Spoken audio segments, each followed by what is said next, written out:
Eh bien, bonjour à toutes et à tous. Je vous propose de commencer. Je vous rappelle que nous aurons un séminaire aujourd'hui donné par Antoine Brouès, qui nous parlera du contrôle d'interaction entre quelques atomes de Rydberg individuels. Et la semaine prochaine, j'annonce le séminaire de Arno Rauschenbottel, qui viendra de Vienne pour nous parler d'interaction chirale de la lumière avec des atomes dans des géométries confinées. Voilà, alors, je passe maintenant au cours. On va donc continuer notre exploration de cette brève histoire des atomes froids. Et on va, je dirais, rentrer dans le vif du sujet aujourd'hui, c'est-à-dire qu'on va commencer avec les articles qui ont vraiment joué un rôle pionnier dans la version moderne du contrôle du mouvement des atomes par de la lumière, à savoir deux articles qui sont sortis il y a juste 40 ans. Le premier par Henschel qui parlait d'atomes neutres, le second par Wineland et Debelt qui parlait d'atomes d'ions piégés, d'atomes chargés et confinés dans les pièges électromagnétiques.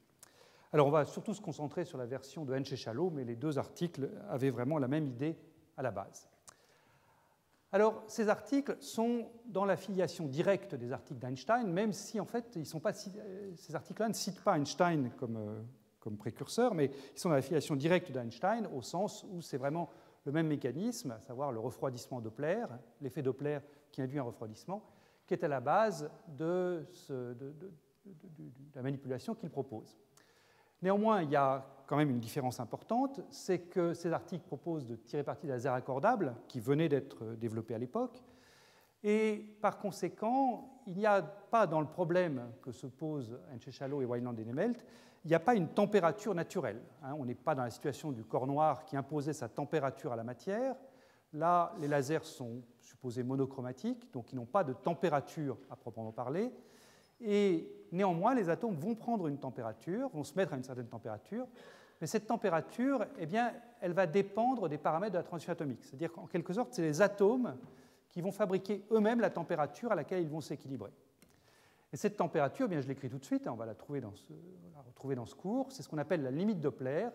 Cette température, elle est donnée par kBT, donc l'énergie thermique caractéristique, c'est la moitié de H bar gamma, où gamma est la largeur naturelle de l'état excité. Alors, cette largeur naturelle, elle est, pour les transitions qu'on va regarder aujourd'hui, de l'ordre de quelques mégahertz. Donc, quand vous faites l'application numérique, vous mettez la constante de Boltzmann et la constante de Planck, et vous trouvez que la température auquel on arrive naturellement par ce mécanisme sera de l'ordre de quelques centaines de microkelvin. Alors, le plan du cours est le suivant. Je vais commencer par vous parler de la force de pression de radiation, reconstruire son expression pour une excitation laser monochromatique. Donc ça va nous faire passer par ce qu'on appelle les équations de bloc optique et établir une condition pour laquelle notre théorie d'aujourd'hui est valable, à savoir la condition de Ray large. La semaine prochaine, on passera à ce qui se passe quand on fait du refroidissement avec des raies étroites, et vous verrez que la physique est très différente. Ensuite, on parlera du refroidissement Doppler à proprement parler, donc c'est la force de friction et le coefficient de diffusion dans une approche type mouvement brownien, et la température limite dont je viens de vous parler.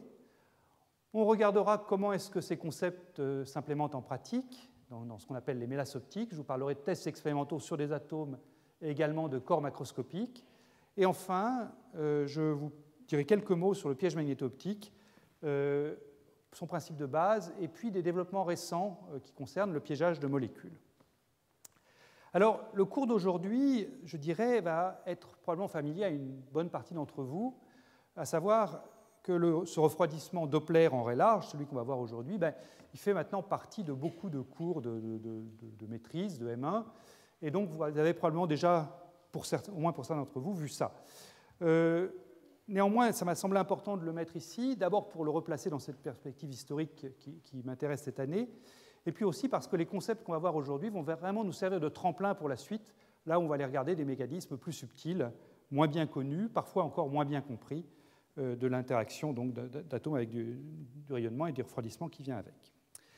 Voilà, donc je vous propose de commencer par cette première partie sur la force de pression de radiation, qui va être l'outil de base dans tout ce qui va venir aujourd'hui. Donc, qu'est-ce que je considère ? C'est la situation la plus simple possible. Un atome que je modélise par un système à deux niveaux, un état fondamental G que je suppose stable, un état excité E qui a une durée de vie finie radiative, Cette durée définie, c'est gamma-1, donc en d'autres termes, l'état excité a une largeur grand gamma. Et j'éclaire cet atome avec une onde plane monochromatique, l'impulsion des photons étant h bar k. Donc, regardons ce qui se passe dans un cycle absorption-émission de photons. Quand l'atome est dans l'état fondamental G et passe à l'état excité, il va absorber un photon, donc il va gagner h bar k dans l'onde qui vient de la gauche, là. Ensuite, une fois qu'il est dans l'état excité, l'atome peut retomber dans l'état fondamental en émettant un photon. Et là, deux situations sont possibles. Ça peut être une émission stimulée ou une émission spontanée. Si je prends une émission stimulée, eh bien, l'atome va rendre l'impulsion h bar k qu'il avait pris à l'onde, il la rend à l'onde, puisqu'il réémet un photon de la même impulsion que l'impulsion qu'il avait absorbée. Donc le bilan est nul, il absorbe h bar k et puis il le rend aussitôt. En revanche, si l'atome retombe de l'état excité vers l'état fondamental par une émission spontanée, à ce moment-là, le photon spontané part dans une direction aléatoire dans l'espace. En particulier, la probabilité d'émission dans deux directions opposées de l'espace, enfin les probabilités d'émission dans deux directions opposées de l'espace sont égales. Donc en moyenne, l'impulsion d'un photon spontané est nulle. La valeur moyenne de vecteur d'onde du photon spontané égale 0. Donc, quand je fais un cycle absorption-émission spontanée, eh bien, je gagne h bar k à l'absorption, je perds en moyenne 0 à l'émission, donc j'ai un bilan de h bar k pour ce type de cycle. Donc, les seuls cycles finalement qui transfèrent de l'impulsion quand l'atome est dans une onde plane progressive, ce sont ces cycles absorption-émission spontanée. On en déduit donc la force moyenne qui va s'appliquer sur l'atome quand il est éclairé par une onde plane progressive. Eh bien, cette force moyenne, c'est l'impulsion transférée par cycle h bar k fois le nombre de cycles par unité de temps, donc le taux petit gamma. Et ce taux petit gamma, eh bien, je vous rappelle qu'on l'avait évalué la semaine dernière. On peut l'écrire grand gamma, c'est-à-dire le taux de décroissance de l'état excité, fois précisément la population de cet état excité que j'appelle PE. Voilà, donc l'expression de la force de pression de radiation, tout ça c'est rappelé au tableau, c'est un petit peu sombre, mais si jamais vous avez des doutes, je l'ai mis là, donc vous pouvez le retrouver à n'importe quel instant. Hein. Donc la force est écrite ici, h bar k gamma, et pour l'instant, eh bien, on a ce petit gamma, donc ce taux d'émission spontanée qui est grand gamma fois PE. Donc maintenant, ce qu'il nous faut, eh bien, c'est calculer cette population de l'état excité grand PE.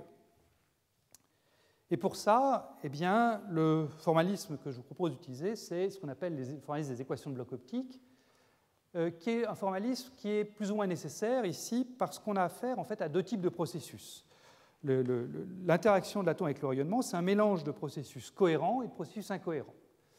Et c'est pour ça qu'on est obligé de passer par ces équations de bloc optique. On ne peut pas se contenter de regarder soit des équations de taux si on avait seulement des processus incohérents, soit l'équation de Schrödinger si on avait seulement des processus cohérents. Là, on mélange les deux, donc on est obligé de passer par ce formalisme des équations de bloc optique.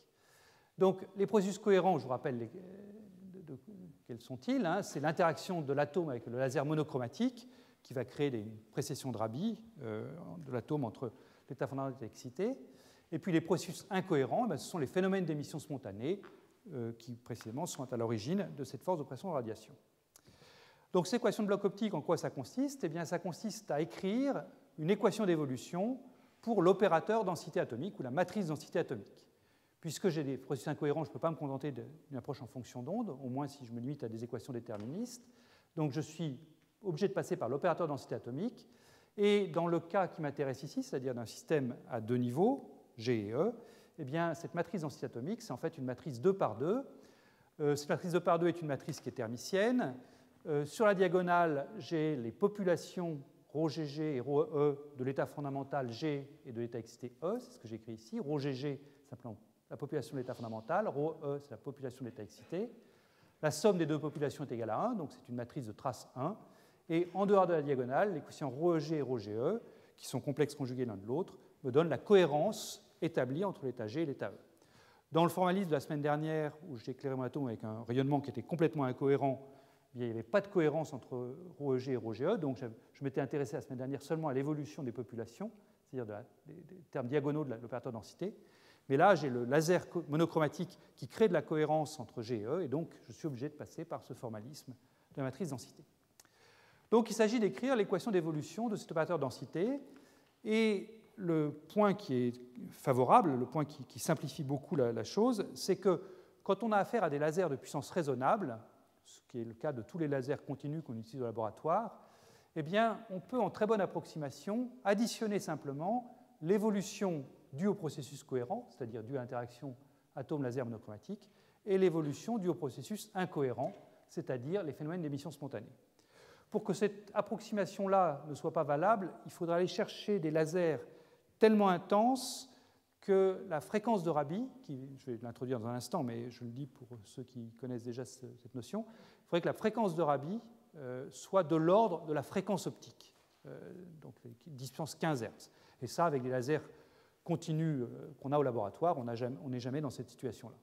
Donc ça, c'est une très bonne approximation, on peut l'écrire sans état d'âme, et donc ce qu'il va falloir qu'on fasse, c'est qu'on étudie chacun des deux termes là, avant de les additionner. Donc le premier terme, l'évolution cohérente, donc je l'ai déjà dit, c'est le couplage atome-laser monochromatique, et ce couplage est lui-même caractérisé par deux fréquences. Ces fréquences, c'est le désaccord et cette fréquence de Rabi dont j'ai déjà dit un mot. Donc je vous remets ici le dessin typique de la situation qui m'intéresse. Les deux états de l'atome, G et E, pulsation oméga A pour passer de E à G, c'est-à-dire que la différence d'énergie, c'est H bar oméga A. Et je prends un laser qui n'est pas exactement, a priori, à la fréquence de résonance de l'atome, donc la pulsation du laser, c'est oméga L. Et le désaccord, c'est simplement oméga L moins oméga A. La fréquence de Rabi, elle, caractérise la force du couplage entre l'atome et le rayonnement. Ce couplage, je vais le prendre à l'approximation dipolaire électrique. Donc ce couplage est caractérisé par le produit du dipôle réduit de la transition, que je note petit d ici, fois le champ électrique de l'onde lumineuse. Donc je prends une onde lumineuse monochromatique, comme je l'ai dit, donc de la forme E0, une amplitude fois cosinus oméga LT moins phi, donc l'oméga L, c'est la pulsation du laser qui est là, hein, oméga LT moins phi. Et donc la fréquence de Rabi kappa, c'est le dipôle électrique réduit de la transition GE, fois l'amplitude du champ électrique. Je mets la phase ici et puissance phi, donc j'ai une fréquence de Rabi complexe, et je divise par H bar pour avoir une fréquence, ou plus précisément une pulsation. Et une fois que j'ai ça, eh bien, si je fais ce passage dans le référentiel tournant que j'ai déjà expliqué en détail l'an dernier, donc je ne le redis pas en détail ici, ça consiste simplement à se débarrasser des termes d'oscillation rapide et puissance i oméga LT via un changement de variable, eh bien, ce couplage dipôle électrique, dans la base GE, donc dans mon espace des états à deux niveaux, mon espace des états internes, eh bien, il s'écrit comme une matrice 2 par 2, puisque je suis dans l'espace de dimension 2, avec sur la diagonale de l'opérateur hamiltonien le désaccord, plus h bar delta sur 2 pour l'état fondamental, moins h bar delta sur 2 pour l'état excité, et en dehors diagonale, la fréquence de Rabi, kappa, et son complexe conjugué, kappa étoile, donc et puissance i-phi et puissance moins i-phi, là et là. Et l'évolution cohérente de l'atome, donc dans le point de vue de l'équation pilote, l'évolution de l'opérateur densité, c'est ce qui généralise l'équation de Schrödinger IH bar dψ sur dt égale h psi, mais là, dans le point de vue de l'opérateur densité, ça s'écrit IH bar d sur dt égale commutateur de h avec ρ. Voilà. Donc cette partie-là est simple, on a tout sous contrôle. Deuxième partie, l'évolution incohérente maintenant. Évolution due au phénomène d'émission spontanée. Donc ça, c'est un couplage, c'est dû au couplage de l'atome avec l'ensemble des modes vides du champ électromagnétique, le fait que quand l'atome est dans l'état excité, eh bien, il est couplé à tous les modes qui a priori n'ont pas de photons, et l'atome peut se désexciter pour tomber vers l'état G et émettre un photon dans un des modes, a priori n'importe lequel. Alors ça, comment est-ce que ça se décrit? Eh bien, je ne vais pas rentrer dans les détails, j'ai donné une référence qui est le livre de Cohen-Tanucci, Dupont-Roch et Grimbert, où c'est fait très en détail. Je dirais qu'il n'y a pas de surprise dans le résultat. Simplement pour l'établir, ce n'est pas évident, il faut être soigneux, mais il n'y a pas de surprise dans le résultat. Ce résultat, ben, quel est-il? Si je regarde les populations, pour commencer, donc population de l'état fondamental, PG, eh bien, d de PG sur dt, évolution incohérente, c'est simplement l'alimentation par l'état excité, c'est donc gamma fois la population d'état excité. Je vous rappelle que PG et PE, c'est simplement les éléments diagonaux de l'opérateur densité ρE et ρGG. D de PE sur dt, ben ça c'est la décroissance donc, de la population d'état excité par émission spontanée, donc c'est moins gamma PE. Ces deux équations, c'est exactement les équations qu'on avait écrites la semaine dernière en suivant les pas d'Einstein. Donc là, il n'y a aucune surprise.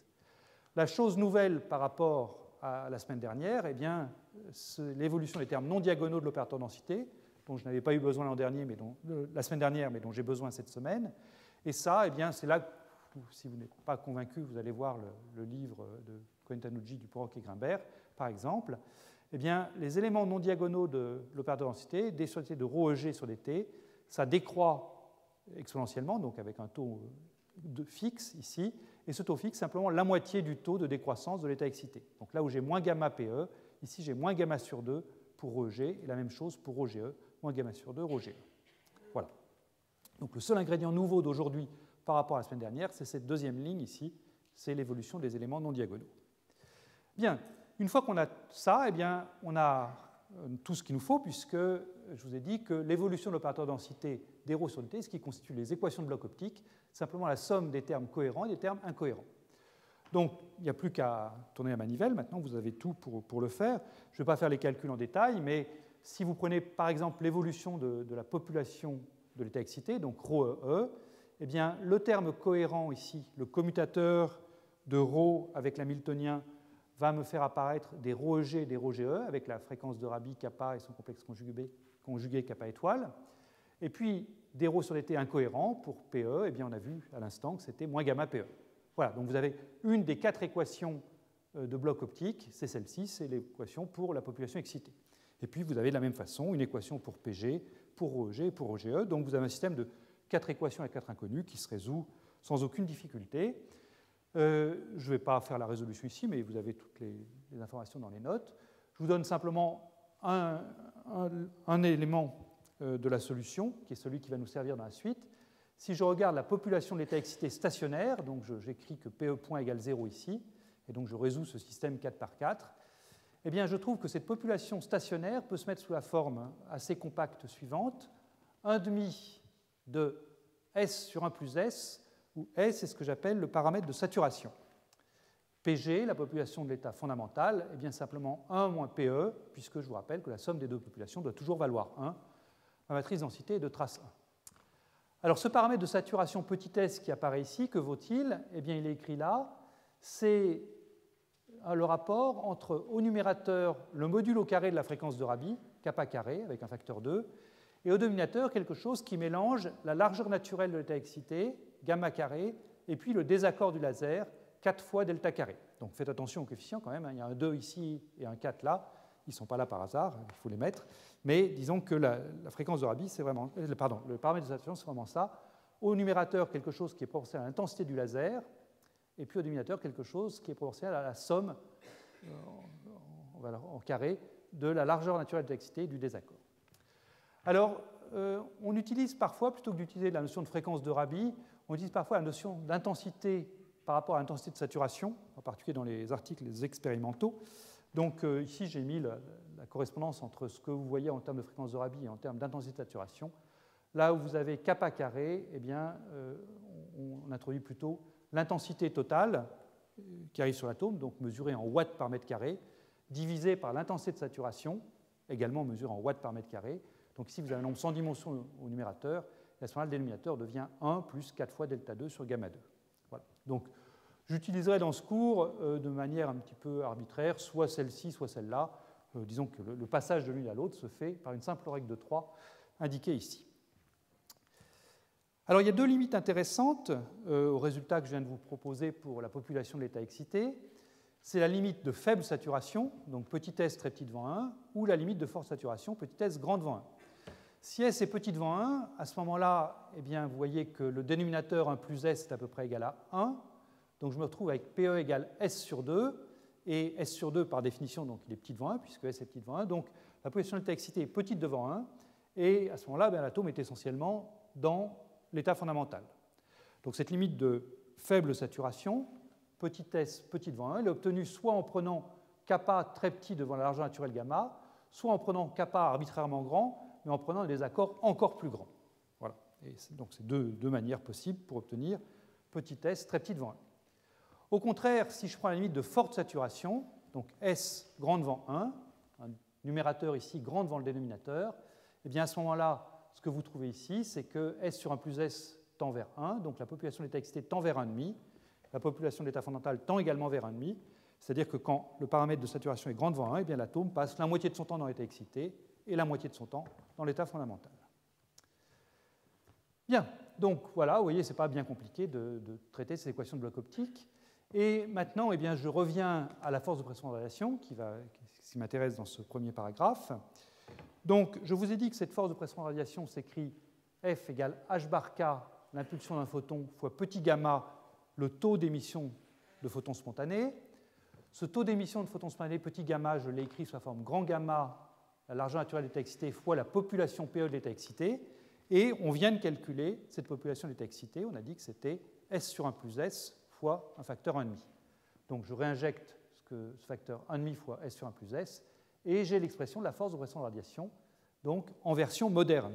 Ce n'est pas la version d'Einstein dans le rayonnement du corps noir, là c'est la version moderne, un atome éclairé par une onde plane, un laser monochromatique. Alors, ayant une force, je peux calculer une accélération, bien sûr, il suffit de diviser par la masse, et je trouve en particulier l'accélération maximale que je peux obtenir sur un atome en prenant la limite petit s grand devant 1 ici. J'obtiens l'accélération maximale qui est la force maximale divisée par la masse. Donc ça va être h bar k sur m ici, que multiplie gamma sur 2 ici, et puis s sur 1 plus s, donc quand je prends la valeur maximale, ça tend vers 1. Alors cette accélération maximale, c'est donc la force la plus grande que je peux exercer, enfin c'est l'accélération maximum que je peux exercer sur mon atome par une onde plane quand je sature complètement la transition atomique. Vous voyez qu'elle s'écrit sous une forme très simple, c'est h bar k sur m, c'est simplement la vitesse de recul, c'est le changement de vitesse d'un atome quand il absorbe ou qu'il émet un photon, fois gamma sur 2, c'est le taux d'émission spontanée de l'atome quand il est saturé. En ordre de grandeur, eh bien, si je prends l'atome de sodium, je vais faire toutes mes applications numériques aujourd'hui, ou presque toutes pour l'atome de sodium, la vitesse de recul est centimétrique, enfin, c'est quelques centimètres par seconde. Le gamma de l'atome de sodium, c'est 6 10 puissance 7 seconde moins 1. Et donc, quand vous injectez ça là-dedans, vous trouvez que l'accélération maximale vaut 10 puissance 6 mètres par seconde carré. Donc, c'est une accélération considérable. C'est une accélération qui vaut 100 000 fois l'accélération de la pesanteur. On peut exercer avec un laser résonnant sur des atomes des forces beaucoup, beaucoup plus grandes que le poids des atomes. 100 000 fois plus grand. Pour vous donner un ordre de grandeur, si vous avez un atome qui va à 200 mètres par seconde, eh bien, quand vous le décélérez avec cette valeur-là, 10 puissance 6 mètres par seconde carré, eh bien, l'atome s'arrête sur 2 cm. Donc c'est vraiment quelque chose de considérable. 10 puissance 5G. Donc c'est ça qu'on va utiliser dans ce qui va suivre. Alors j'ai une remarque ici, je ne vais pas faire le calcul, mais pour ceux qui voudraient vraiment revenir à des premiers principes, c'est-à-dire ne pas utiliser le résultat d'Einstein, qui est que la force de pression de radiation, c'est h bar k fois le taux d'émission spontanée, et qu'il faudrait vraiment tout dériver à partir des premiers principes, eh bien, là aussi, c'est fait dans les notes. Vous pouvez utiliser le théorème d'Ehrenfest, c'est-à-dire vous pouvez partir de l'hamiltonien total, c'est-à-dire vous oubliez ce qu'on a vu la semaine dernière, vous prenez l'hamiltonien total, c'est-à-dire l'hamiltonien du couplage des degrés de liberté interne de l'atome avec le rayonnement, et puis l'énergie cinétique du centre de masse de l'atome, P carré sur 2m, et vous vous dites, eh bien, quel est l'opérateur force agissant sur l'atome. Donc, vous prenez cet opérateur force, c'est la dérivée par rapport au temps de l'opérateur impulsion, c'est donc le commutateur de l'opérateur impulsion avec l'hamiltonien, là je suis en point de vue de Heisenberg, et quand je fais tout ça, eh bien, que je prends les valeurs moyennes correctement, on retombe exactement sur cette expression de la force. Donc, si vous voulez vraiment faire tout à partir des premiers principes, il n'y a aucun problème, vous pouvez faire l'économie du cours de la semaine dernière pour retrouver cette force. Bien. Alors, avant de passer à la manière d'utiliser cette force pour refroidir des atomes, je voudrais terminer ce premier paragraphe par une réflexion sur la notion de pertinence de la notion de force moyenne. Donc, je voudrais qu'on commence par regarder comment est-ce qu'on peut prendre en compte le mouvement des atomes, la vitesse d'un atome dans ce qu'on vient de faire, et puis ensuite réfléchir à ce que ça signifie de parler de force moyenne agissant sur un atome quand je l'éclaire par une onde. Alors déjà, comment est-ce que je peux prendre en compte la vitesse de l'atome dans le formalisme que je viens de voir là? Enfin, ça, c'est vraiment très simple. Je répète ce qu'on a trouvé ensemble ici, cette force moyenne en h bar k gamma sur 2, S sur 1 plus S, le paramètre de saturation qui est écrit ici, et dans ce paramètre de saturation intervient le désaccord delta, qui est la différence entre la fréquence du laser et la fréquence atomique. Eh bien, si l'atome bouge, si l'atome a une vitesse v dans le référentiel du laboratoire, eh bien, la seule chose qui est modifiée là-dedans, c'est qu'il faut remplacer la pulsation du laser ωl par la pulsation dans le référentiel atomique, du laser dans le référentiel atomique, donc remplacer ωL par ωL moins k scalaire V. Donc la seule chose qui va être modifiée, c'est de remplacer le désaccord delta ici par delta moins kV, et ensuite, eh bien, on retrouve la force de pression de radiation. Donc, je retrouve la force de pression de radiation, et je peux donc me dire, je vais résoudre l'équation du mouvement. Donc, je vais résoudre l'équation du mouvement sous la forme m fois la dérivée de la vitesse par rapport au temps égale cette force F dépendant de la vitesse via le désaccord. Et c'est là qu'il faut quand même se poser la question, qu'est-ce que ça veut dire d'avoir calculé cette force moyenne F de V? Je vous rappelle que cette force moyenne F de V, je l'ai obtenue en faisant un bilan sur un cycle absorption-émission spontanée, et je vous ai dit, eh bien, pour trouver la force moyenne, il faut que je dise que quand l'atome émet un photon spontané, l'impulsion de ce photon spontané vaut en moyenne 0, et donc, quand je répète ensuite ces cycles, je compte que les H bar K absorbés dans le laser, et je néglige toute l'impulsion liée au photon spontané. Pour que ça ait un sens, pour que cette approche-là ait un sens, pour que ce soit utile de résoudre cette équation fondamentale de la dynamique qui est écrite ici, il faut que, quand j'ai ce changement élémentaire de vitesse lié à l'absorption et à l'émission du photon, il faut que donc, la vitesse passe de V à V plus ou moins la vitesse de recul, il faut que la force soit peu modifiée. Sinon, c'est illusoire de dire la moyenne de l'impulsion apportée par un photon spontané vaut 0, donc je l'oublie. Si, quand l'atome absorbe un photon laser et émet un photon spontané et qu'il émet vers le haut, eh bien, la force, le taux de saturation qui est là, le paramètre de saturation qui est là vaut une certaine chose, mais si le photon part vers le bas, le paramètre de saturation vaut une chose complètement différente. Évidemment, la notion de force moyenne s'effondre, elle est plus utile. Donc, pour que la notion de force moyenne soit utile, il faut que ces petits chocs élémentaires que constituent les absorptions et les émissions de photons, ces changements de vitesse de V à V plus ou moins VR, changent peu la valeur de la force. Il faut que la force dépende doucement de la vitesse pour que ce soit seulement la répétition d'un grand nombre de processus qui donne son sens à l'équation fondamentale de la dynamique que j'ai écrite ici. Donc regardons ça, et c'est ça qui va amener la condition de Raylarge qui va nous servir aujourd'hui et qui en revanche sera violée la semaine prochaine. Regardons ça.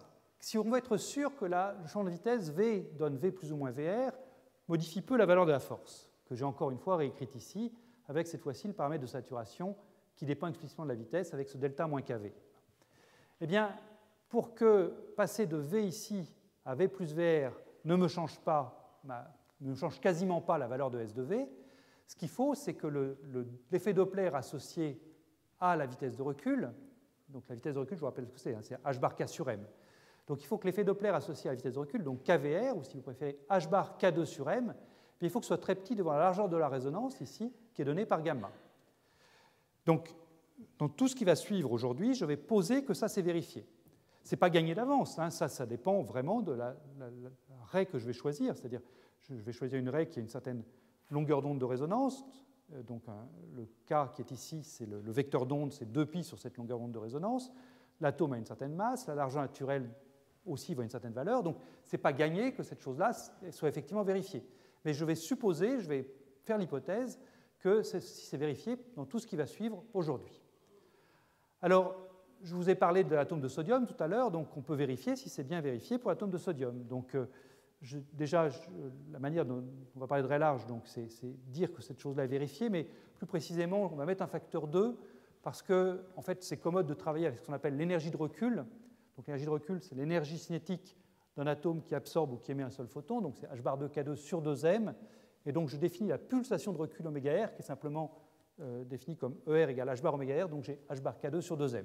Donc la condition de Raylarge, telle que je vais l'écrire, c'est cette condition-là, mais avec un facteur 2, je vais dire que j'ai une Raylarge si oméga R est petit devant gamma. Et donc, maintenant, si je reviens à mon atome de sodium, est-ce que mon atome de sodium, c'est bien une Raylarge? Eh bien, la réponse est oui. Si je fais le rapport gamma sur oméga R, gamma est dans le domaine de, quand je divise par 2π pour avoir des hertz, dans le domaine de 10 MHz, alors que la pulsation de recul, elle est dans le domaine de la dizaine de kHz. Donc le rapport, c'est de plusieurs centaines, en l'occurrence 400 pour l'atome de sodium. Donc tout va bien. Pour l'atome de sodium, ce que j'ai écrit ici est bien vérifié. Quand l'atome de sodium absorbe ou émet un seul photon, il y a un changement de vitesse, bien sûr, c'est même ça qui crée la force, mais ce changement de vitesse est suffisamment faible pour que le paramètre de saturation ici change peu, et donc la notion de force moyenne a bien un sens. OK.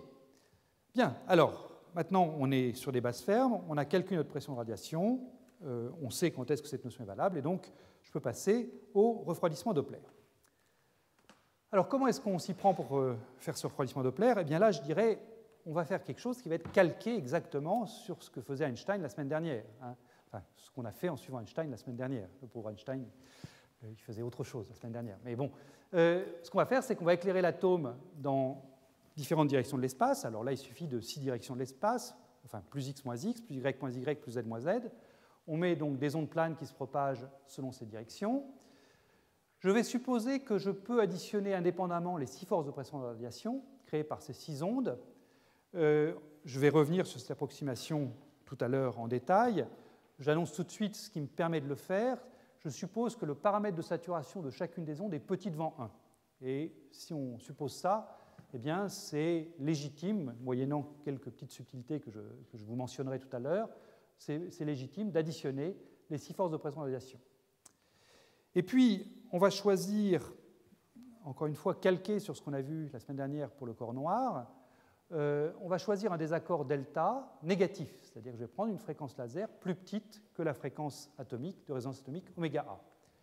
Ça, c'est simplement l'équivalent de ce que je disais la semaine dernière sur la répartition des photons du corps noir. Je vous disais la semaine dernière, la répartition des photons du corps noir a cette propriété qu'elle est toujours une fonction décroissante de la pulsation oméga. dn sur dωméga est toujours négatif. Eh bien là, je vais, si vous voulez, amplifier cette fonction monotone en mettant tous mes photons complètement sur la partie rouge de la résonance atomique, c'est-à-dire que je vais prendre tous mes photons à une fréquence plus basse que la fréquence de résonance atomique. Oméga L est choisi plus petit qu'oméga A. Et une fois qu'on a ça, eh bien, le mécanisme de refroidissement est exactement le même que celui de la semaine dernière. Je le répète en 2 mots, mais vous le connaissez déjà. Si je prends un atome qui bouge, disons par exemple que je prends un atome qui va être mobile le long de l'axe Y, eh bien, j'ai une force qui est toujours opposée à sa vitesse. Commençons par un atome au repos ici. Si l'atome est au repos, par symétrie, la force qui voit de l'onde qui vient de la droite et la force qui voit de l'onde qui vient de la gauche sont égales, est-ce qu'on pense. En revanche, si l'atome bouge, disons, vers la droite, il va voir l'onde venant de sa droite plus résonante que si l'atome était au repos. Donc la force de pression de radiation créée par l'onde qui vient de la droite est augmentée par rapport à la situation au repos. En revanche, l'atome va voir l'onde qui vient de sa gauche, donc qui va dans le même sens que lui, de fréquence abaissée par rapport à sa fréquence au repos. Donc elle est encore plus loin de résonance, donc la force est encore diminuée. Donc du coup, quand l'atome bouge vers la droite, eh bien, l'équilibre que j'avais entre les deux forces est rompu, et il est rompu au profit de l'onde qui vient à la rencontre de l'atome. Donc la situation est exactement la même que la semaine dernière. Un atome en mouvement est toujours plus proche de la résonance avec une onde qui vient à sa rencontre qu'avec une onde qui va dans le même sens que lui. Force résultante opposée à la vitesse de l'atome, c'est la force de friction dont j'ai besoin pour amortir mon mouvement atomique. Alors comment est-ce qu'on la calcule, cette force de friction? Ce n'est pas bien compliqué, on a tout ce qu'il faut. À partir du moment où je m'autorise à ajouter les 6 forces de pression de radiation, eh bien là, vous avez tout le formalisme nécessaire pour calculer la force de friction. J'écris donc que ma force, dépendant de la vitesse, c'est la somme sur les 6 ondes, les 6 flèches rouges qui sont là, des Fj de V, et la force créée par l'onde J, J allant de 1 à 6, c'est donc gamma sur 2, le H bar Kj de cette onde, de cette Jm onde, fois le paramètre de saturation de l'onde J, Sj de V. Et ce paramètre de saturation, bien, il est écrit ici, c'est ce que je disais tout à l'heure, je prends en compte le mouvement de l'atome en remplaçant le désaccord par delta moins Kj scalaire V.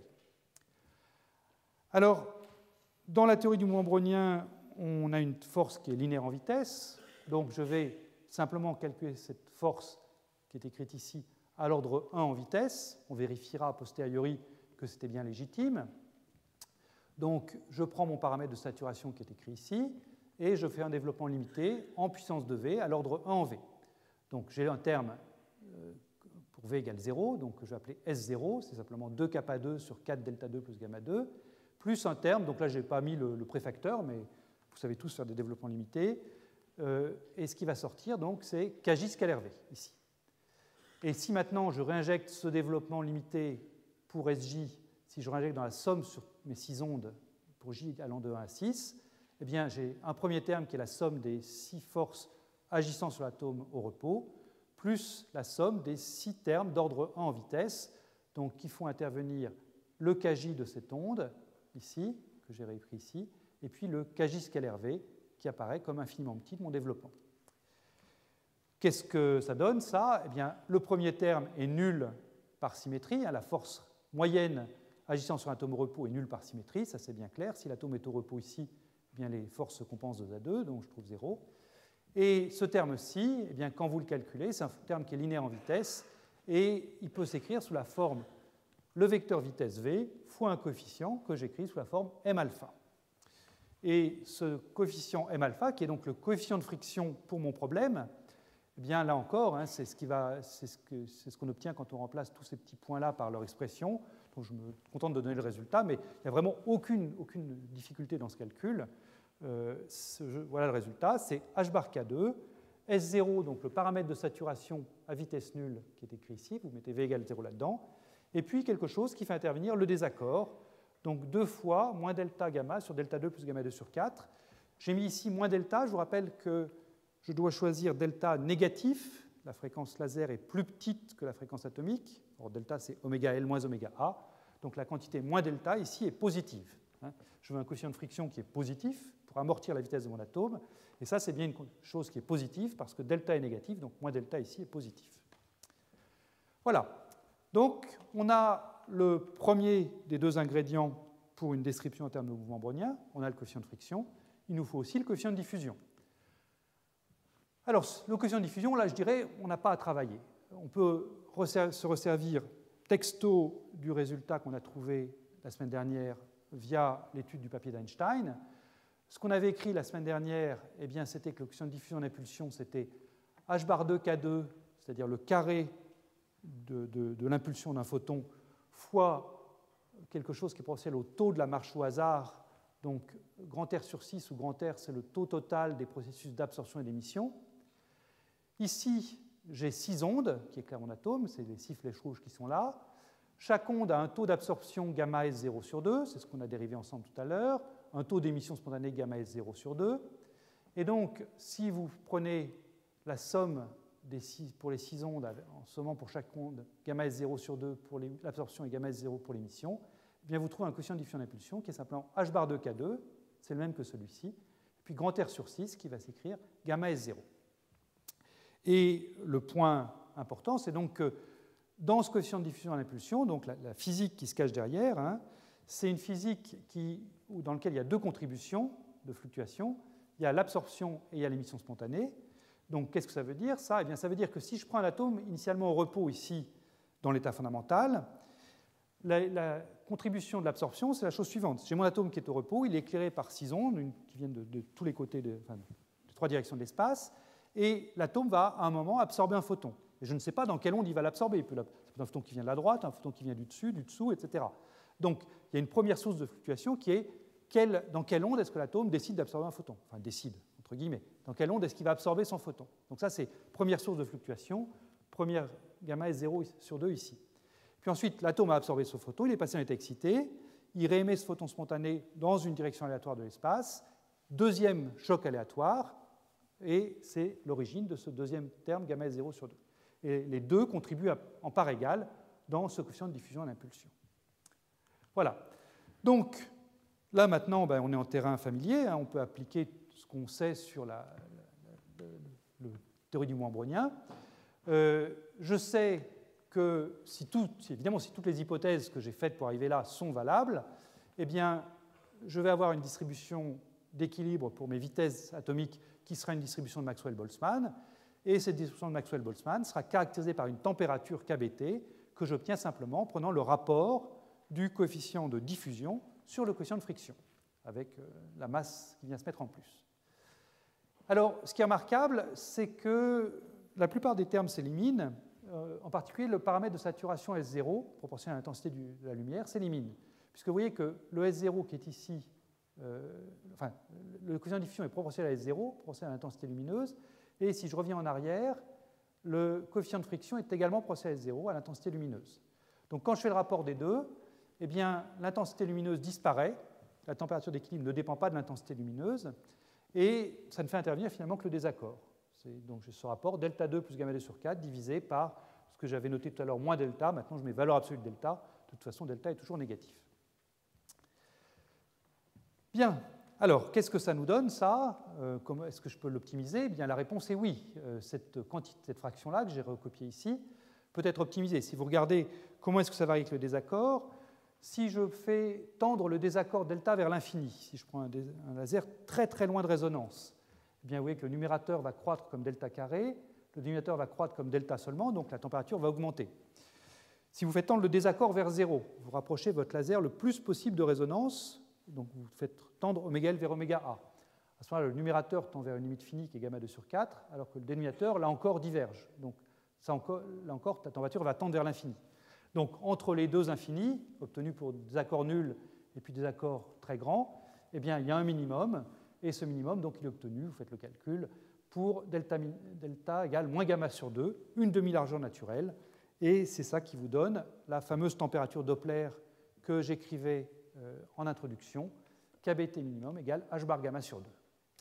Voilà, donc température limite pour ce refroidissement, température obtenue en utilisant cette théorie du mouvement brownien. Alors, qu'est-ce que ça donne pour différentes espèces atomiques? J'ai mis ici 3 espèces atomiques, le sodium et le rubidium, qui sont 2 alcalins très utilisés au laboratoire, et puis le mercure qu'on va rencontrer dans un instant comme manip qui permet de valider cette théorie. Eh bien, ces atomes ont différentes largeurs naturelles gamma, donc ça donne différentes températures qui sont dans le domaine, comme j'annonçais, de quelques dizaines à quelques centaines de microkelvin. Vous pouvez convertir ça en vitesse. Donc la vitesse associée à cette température, c'est simplement 1,5 de mv2 égale 1,5 de kBt. Donc c'est la vitesse V0, vitesse quadratique moyenne, c'est racine de kBt sur m. Et donc là, il faut injecter la masse du sodium, la masse du rubidium, la masse du mercure. Vous trouvez des vitesses qui sont de l'ordre de quelques centimètres par seconde à quelques dizaines de centimètres par seconde.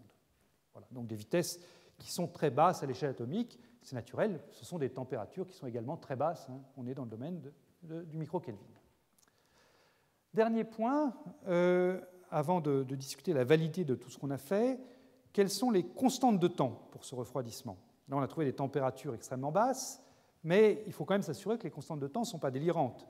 Je vous rappelle que ce qu'on avait trouvé l'autre fois pour le rayonnement du corps noir, c'était des constantes de temps qui étaient très très longues. C'était des choses qui étaient de l'ordre de l'heure, enfin, la centaine de secondes au moins, et même plutôt le millier. Donc, évidemment, s'il fallait attendre 1 heure pour que les atomes se thermalisent dans notre champ lumineux, ce serait désespéré, parce que les atomes ne vont pas rester pendant 1 heure au même endroit en attendant qu'on les thermalise. Mais heureusement, les constantes de temps qu'on a là sont bien meilleures parce que notre laser, on a mis tous les photons là, juste là où il fallait. On a un laser monochromatique et non pas un rayonnement du corps noir très large. Donc le temps d'atteinte de l'équilibre, c'est simplement l'inverse du coefficient de friction alpha. Donc c'est 1 sur alpha, alpha moins 1. Ça, c'est donc m sur h bar k2, 1 sur 2s0. Alors, ça dépend du paramètre de saturation, donc il faut quand même que je prenne un paramètre de saturation assez grand pour que cette chose-là ne soit pas trop longue, soit pas trop grande, ne soit pas des temps trop longs.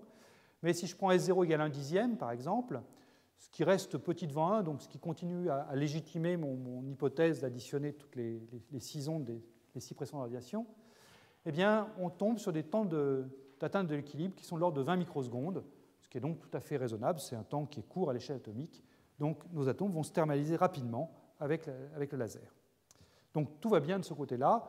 On n'a pas les constantes de temps extrêmement longues qu'on avait avec le rayonnement du corps noir. Bien, alors maintenant, j'aimerais qu'on vérifie quand même que tout ce qu'on a fait tient bien la route, c'est-à-dire que les hypothèses qui sont à la base de notre approche de type mouvement brownien sont bien correctes, c'est-à-dire sont bien satisfaites pour l'état d'équilibre auquel je suis arrivé. Alors il y a 2 hypothèses dans ce qu'on a vu. La première, c'est donc ce qui est implicite dans tout le mouvement brownien, je l'avais rappelé la semaine dernière, c'est cette hypothèse des petits pas. Les petits pas, en l'occurrence, c'est dire que le changement élémentaire de vitesse, h bar k sur m, la vitesse de recul, ou le changement élémentaire d'impulsion, h bar k, est bien petit devant les autres échelles d'impulsion du problème ou les autres échelles de vitesse du problème. Deuxième hypothèse, c'est la linéarisation en vitesse de la force de pression de radiation. Je cherchais à écrire ma force sous la forme m égale moins m alpha v. J'ai donc fait un développement limité tout à l'heure de mon paramètre de saturation. est-ce que c'est bien légitime d'avoir traité la vitesse comme un infiniment petit dans ce problème-là? Donc regardons ça. Les petits pas. La taille des pas, je viens de le dire, c'est, dans l'espace des vitesses, cette vitesse de recul, h bar k sur m, l'impulsion du photon divisée par la masse de l'atome. Est-ce que ces pas sont effectivement petits, c'est-à-dire qu'est-ce qu'ils sont bien petits devant la largeur de la distribution de vitesse à laquelle j'arrive? Je prétends que j'ai une distribution de Maxwell-Boltzmann avec une vitesse relative moyenne V0 donnée par racine de kt sur m, mais est-ce que j'ai bien VR, mais pas petit devant V0? Et ça, regardons ça. Donc, je prends le rapport VR sur V0. Au numérateur, j'ai donc la vitesse de recul h bar k sur m. Au dénominateur, j'ai V0, qui est donc racine de kt sur m. Mais je vous ai dit, kt, c'est h bar gamma, un facteur de près. Donc, c'est racine de h bar gamma sur 2m. Eh bien, quand vous simplifiez ça, vous mettez tout sous la racine, vous trouvez que cette chose-là, c'est simplement 2 fois la pulsation de recul oméga r divisée par grand gamma. Et ça, eh bien, je sais que c'est petit devant 1 si je fais l'hypothèse d'une raie large. Donc, l'hypothèse de raie large me valide cette hypothèse des petits pas. C'est parce que j'ai pris une raie large qu'effectivement, la taille des pas est petite devant la vitesse relative moyenne à laquelle j'arrive. Donc, si j'ai une raie large, tout va bien. Si j'avais une raie étroite, ça n'aurait pas marché. Deuxième hypothèse, ça a été cette linéarisation de la vitesse, linéarisation en vitesse de la force de pression de radiation. Donc, pour ça, j'ai dû supposer que kV était un infiniment petit, en particulier était petit devant gamma, la largeur naturelle. Et donc, il faut que je vérifie que pour les vitesses auxquelles j'arrive, encore une fois, la vitesse relative moyenne V0, eh bien, kV0 est bien petit devant gamma. Ou en d'autres termes, V0 est bien petit devant la quantité gamma sur K, que je note delta V résonance. Pourquoi je l'appelle comme ça? Eh bien parce que, si vous voulez, dans l'espace des vitesses, gamma sur K, c'est la plage en vitesse sur laquelle je reste à peu près résonant avec mon atome, puisque la résonance atomique a une largeur gamma, et que l'effet Doppler vaut kV, eh bien gamma sur K, c'est la plage de vitesse sur laquelle la résonance est à peu près maintenue. Donc ce gamma sur K, je l'appelle delta V résonance, et ce qu'il faut, c'est donc que V0 sur delta V résonance soit petit devant 1. Alors, quand vous voyez ça, ce n'est pas gagné d'avance, parce que ça impose à V0 d'être petit, alors que là-haut, j'imposais à V0 d'être grand. Mais j'impose à V0 d'être grand devant VR, et là, j'impose à V0 d'être petit devant delta V résonance. Donc, ce n'est pas gagné d'avance, mais vous allez voir, ça peut marcher. Donc, je reporte encore une fois la valeur de V0, qui est racine de h bar gamma sur 2m. Delta V résonance, c'est donc gamma sur K. Vous mettez tout sous la racine, et vous trouvez, aux surprises, le même rapport ici, un facteur de près, racine d'oméga r sur gamma. Donc là encore, cette hypothèse qui m'a permis de linéariser la force de pressurisation, linéariser en vitesse, est valable pour une raie large. En d'autres termes, on a 3 échelles de vitesse bien distinctes dans le problème. À un bout, on a une vitesse qui est très petite, qui est la vitesse de recul, 3 cm par seconde. À l'autre bout, on a une vitesse qui est relativement grande, cette delta V résonance, qui vaut 6 mètres par seconde. Et entre les deux, eh bien, on a notre vitesse relative moyenne. Et quand je dis entre les deux, c'est vraiment entre les deux, c'est V0 en fait est la moyenne géométrique de cette petite vitesse VR et de cette grande vitesse delta V résonant. Et c'est parce que c'est la moyenne géométrique des deux que je trouve le même rapport ici et puis là, un facteur de près. Voilà, donc c'est vraiment cette condition de raie large qu'on a vu apparaître quand on a cherché à donner un sens à la notion de force moyenne. C'est vraiment cette condition de raie large qui valide tout le traitement qu'on a fait jusqu'ici. Bien. Alors, on a donc maintenant nos principes pour ce refroidissement Doppler. Donc, regardons comment ça se passe en pratique. Donc, en pratique, eh bien, on fait une expérience qui ressemble beaucoup au dessin que j'avais fait avant. C'est-à-dire qu'on prend des atomes et puis on les éclaire avec 6 ondes. La taille des ondes lumineuses est de l'ordre du centimètre. Eh bien, on a fait ça. Les premières expériences ont été faites sur le sodium. C'est pour ça que j'ai pris le sodium comme test, atome test pour faire mes ordres de grandeur. Les premières mélasses optiques ont été faites au Bell Labs par Steve Chu et Arthur Ashkin en 1985. A priori, dans leur première publication, tout semblait aller bien, c'est-à-dire qu'il semblait que la température qu'ils mesuraient était conforme à ce qu'on attendait pour leur refroidissement Doppler, c'est-à-dire KBT était de l'ordre de h bar gamma sur 2. En fait, les manips ont été refaites 2 ans après au NBS, National Bureau of Standards, qui s'appelle maintenant le NIST, dans le groupe de Bill Phillips. Et là, on s'est rendu compte que si on mesurait précisément ces températures, eh bien, ce qu'on appelle ces mélasses optiques, donc de sodium, étaient trop froides. C'est-à-dire que pour l'atome de sodium, eh bien, on a trouvé que kT était en fait plus petit que h bar gamma sur 2. Et la raison pour ça, eh bien, on aura l'occasion de revenir dessus dans les cours suivants, c'est que l'atome de sodium, c'est bien une raie large, donc ça va bien, mais le modèle d'atome à deux niveaux que j'ai utilisé ici, avec un état fondamental G et un état excité E, est trop simpliste. L'atome de sodium a un niveau fondamental composé de plusieurs sous-niveaux, et pour ces plusieurs sous-niveaux, il y a des processus de refroidissement supplémentaires, c'est une bonne nouvelle, hein, en particulier l'effet Sisyphe, qui abaisse la température par rapport à h bar gamma sur 2. Mais bon, on ne va pas s'intéresser à l'effet Sisyphe aujourd'hui, on va continuer avec l'effet Doppler et je vais vous montrer qu'il y a quand même des atomes pour lesquels on retrouve bien le h bar gamma sur 2, mais c'est des manips beaucoup plus récentes en fait. Bien, alors, première chose que j'aimerais discuter, c'est cette hypothèse que j'ai faite d'additionner les 6 forces. Est-ce que c'est une hypothèse légitime et est-ce que c'est une hypothèse légitime dans les expériences? Alors, est-ce que c'est une hypothèse légitime en principe? La réponse est oui, si on fait assez attention à ce qu'on calcule. Je m'explique. Plaçons-nous dans un système à une dimension, encore une fois. Donc, je prends un atome qui est éclairé par 2 ondes, une qui vient de la droite et une qui vient de la gauche, et je m'intéresse donc à la force ressentie par cet atome quand il bouge avec une certaine vitesse dans ces 2 ondes.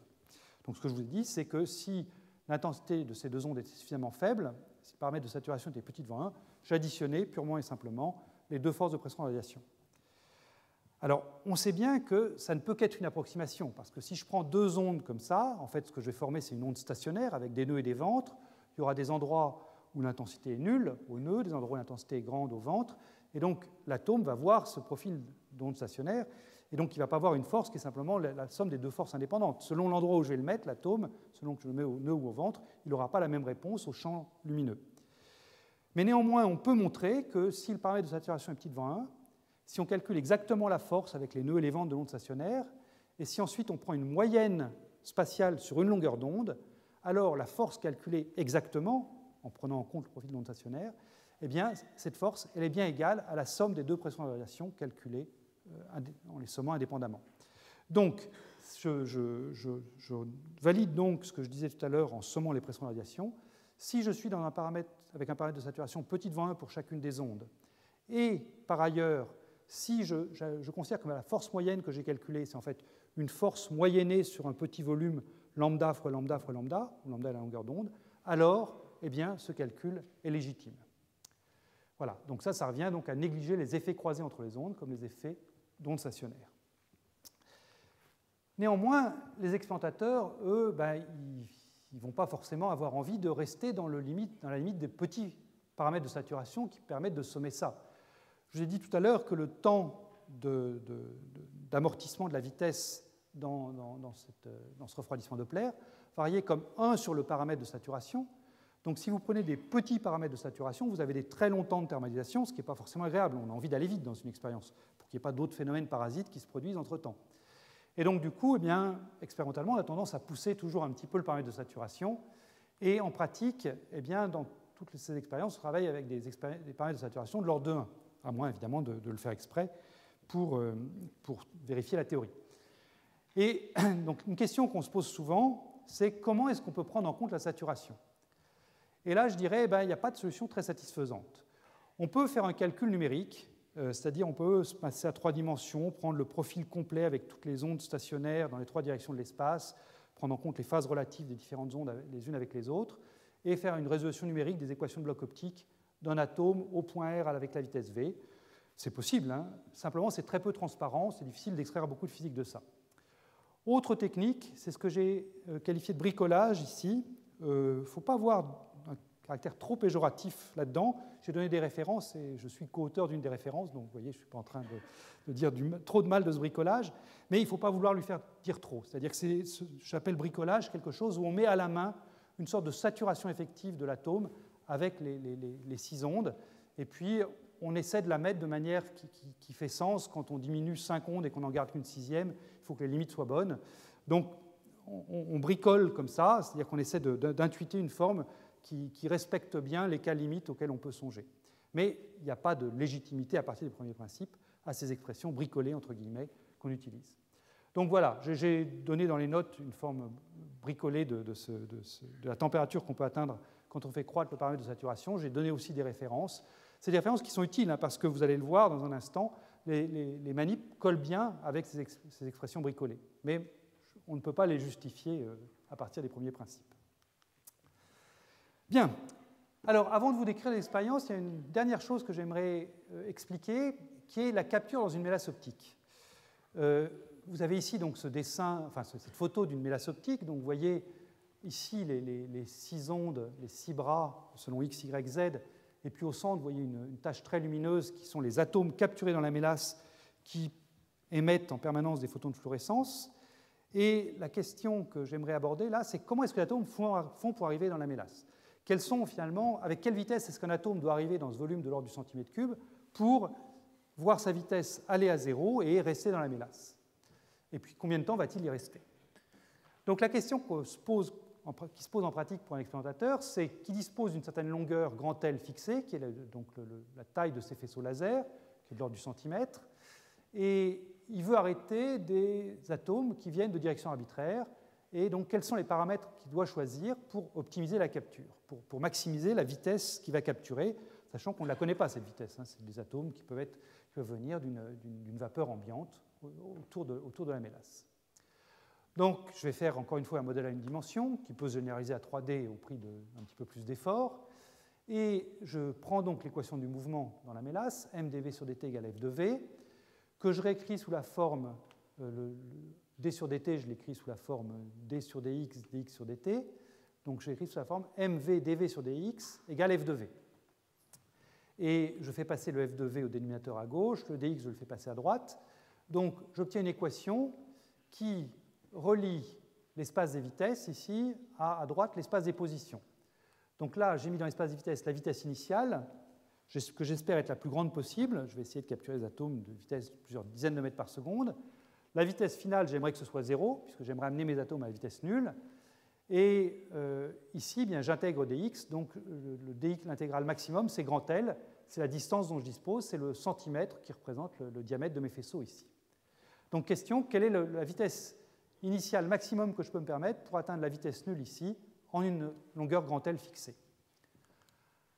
Alors, c'est quelque chose qu'on peut intégrer assez simplement. Hein. Là, vous avez l'expression de la force en fonction de la vitesse, c'est une intégrale cubique, mais ça se fait pas sans trop de douleur.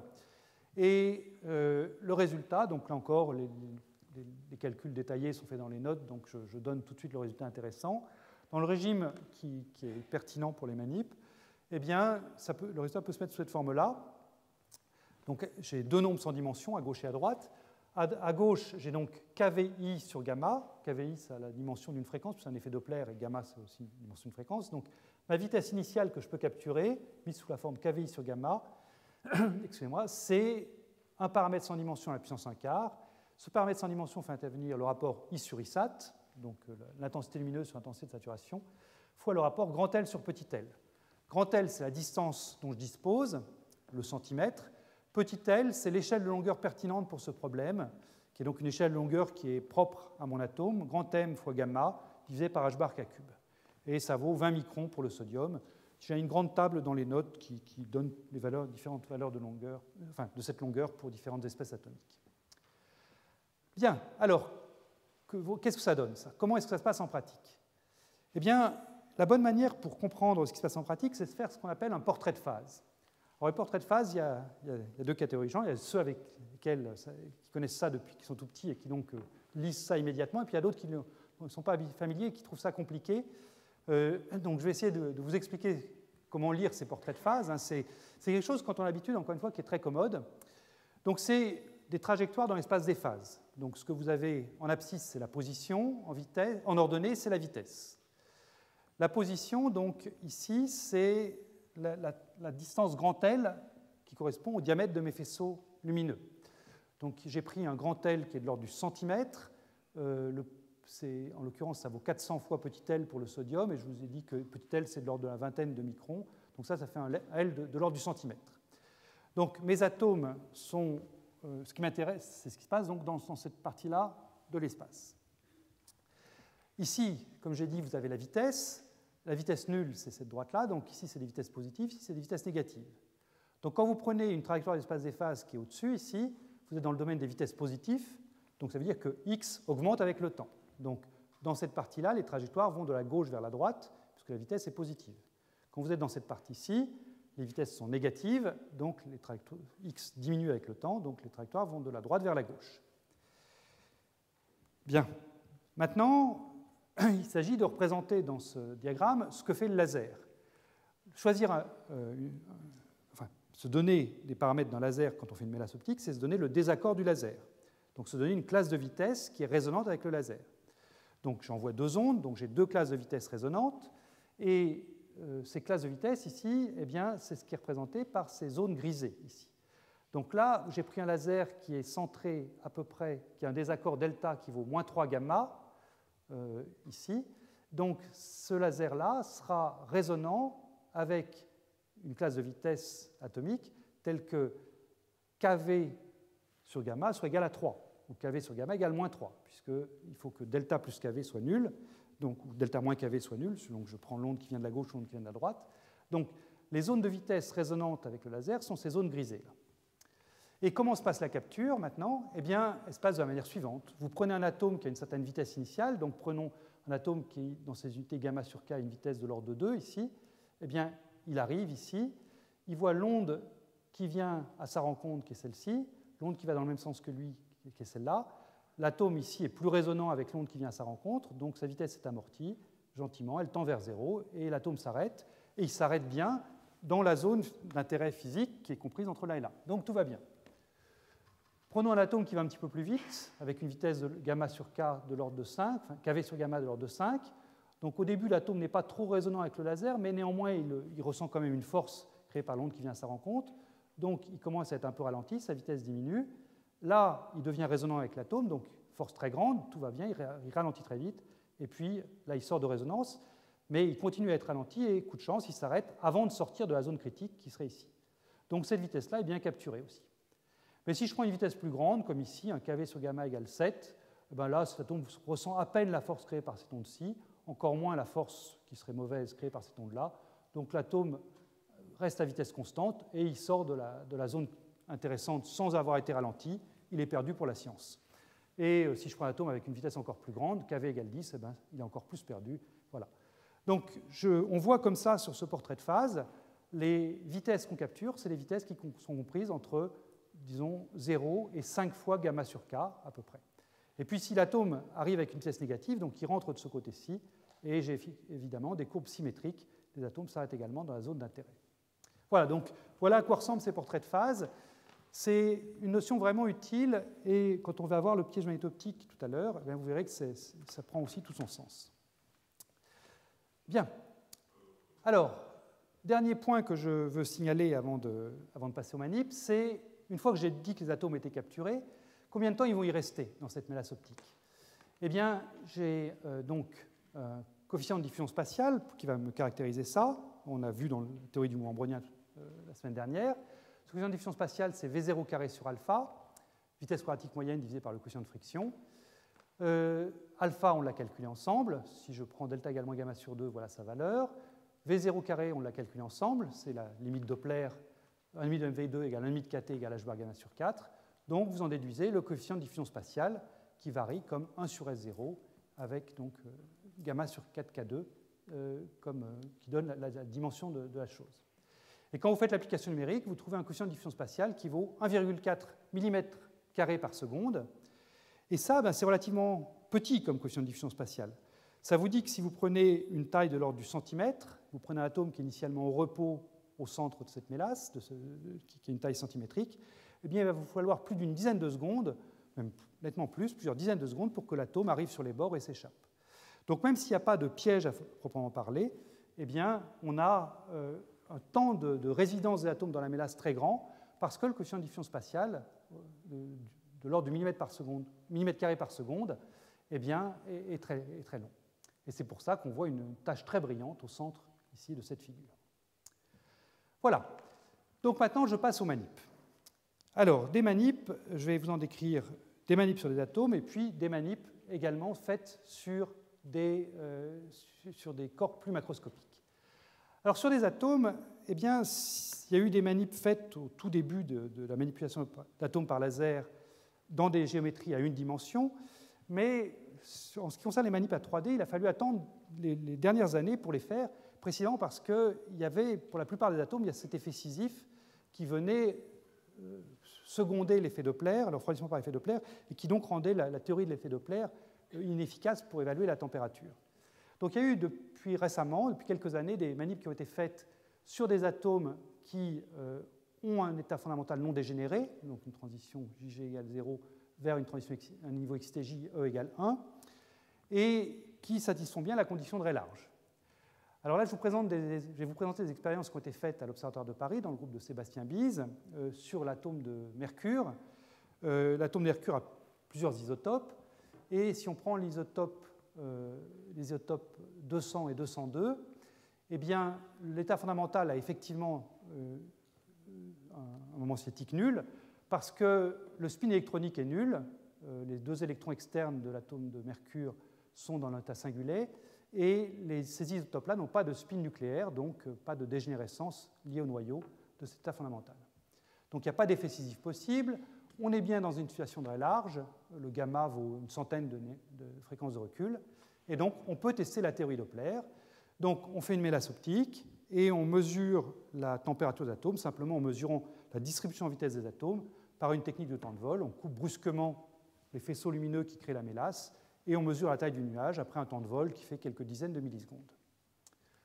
Alors voilà ce que les chercheurs de l'observatoire ont trouvé.